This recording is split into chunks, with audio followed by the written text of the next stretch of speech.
Hi guys, today in this video I'm going to show you how you can download Geometry Dash on PC.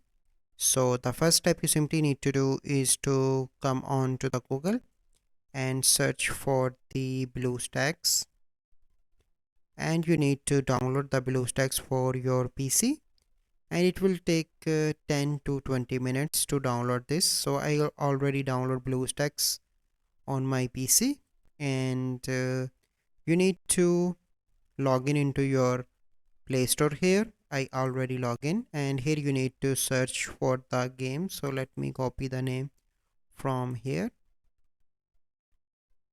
Geometry Dash. Click on copy, go back and search for the game name, and here you can see that, and after that you need to install this. So this is the easy process. I hope you find this video helpful. If you find this video helpful, must like this video, subscribe to our YouTube channel for future videos. We'll see you in the next video. Thank you. Have a good day.